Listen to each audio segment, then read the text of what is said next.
की शादी उससे करवा देती है और अपनी बेटी पिंकी की शादी चंदू चिड़े से करवा देती है। कोमल, मेरा घर तो छोटा है लेकिन मैं तुम्हें कभी कोई दुख नहीं दूंगा, हमेशा खुश रखूंगा। कोई बात नहीं बंटी जी, घर बेशक छोटा हो लेकिन हमेशा खुशियों से भरा होना चाहिए। कोमल, जब मैं जंगल में सब्जियां बेचने जाऊंगा तो तुम्हारा मन लग जाएगा ना? लेकिन पति जी, आपकी तो नौकरी है ना, आप सब्जियां बेचने क्यों जाएंगे? नहीं कोमल, मेरी कोई नौकरी नहीं है। मैं तो जंगल के बाजार में सब्जियां बेचता हूँ। ये बात मैंने पहले ही तुम्हारी माँ को अच्छे से बता दी थी।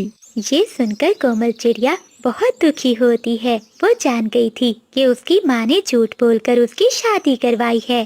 कोई बात नहीं पति जी, हम मेहनत करेंगे, देखना आपको भी बहुत अच्छी नौकरी मिल जाएगी। जब कभी भी कोमल चिड़िया अपनी माँ और बहन से मिलती तो वो उसका मजाक उड़ाती।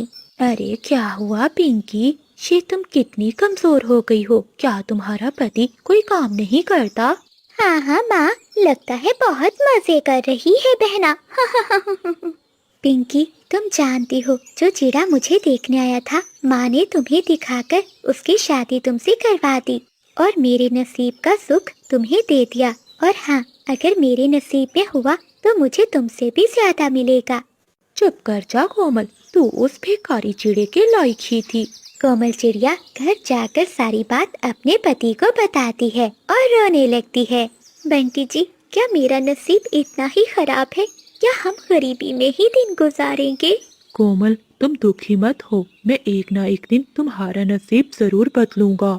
एक दिन बंटी चिड़ा जंगल में सब्जियां बेच रहा था कि एक अमीर कबूतर का बैग उसके ठेले पर ही रह जाता है और कबूतर वहाँ से चला जाता है।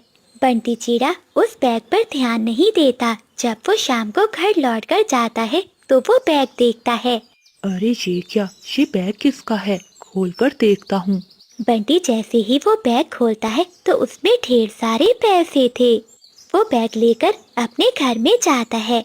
कोमल, ये देखो, लगता है किसी का बैग मेरे ठेले पर ही छूट गया है। पति जी, आपको ये बैग लौटा देना चाहिए। हो सकता है जिसका बैग हो उसे इन पैसों की जरूरत हो। हाँ कोमल, मैं कल ही ऐसा करूँगा। अगले दिन बंटी चिड़ा उसी जगह पर अपना ठेला लगाए इंतजार करता रहता है। तभी वहाँ उसे वही कबूतर आता हुआ दिखाई देता है। चाचा कबूतर जी, मैं आपका कई दिनों से इंतजार कर रहा था। ये आपका पैसों से भरा हुआ बैग मेरे ठेले पर ही रह गया था।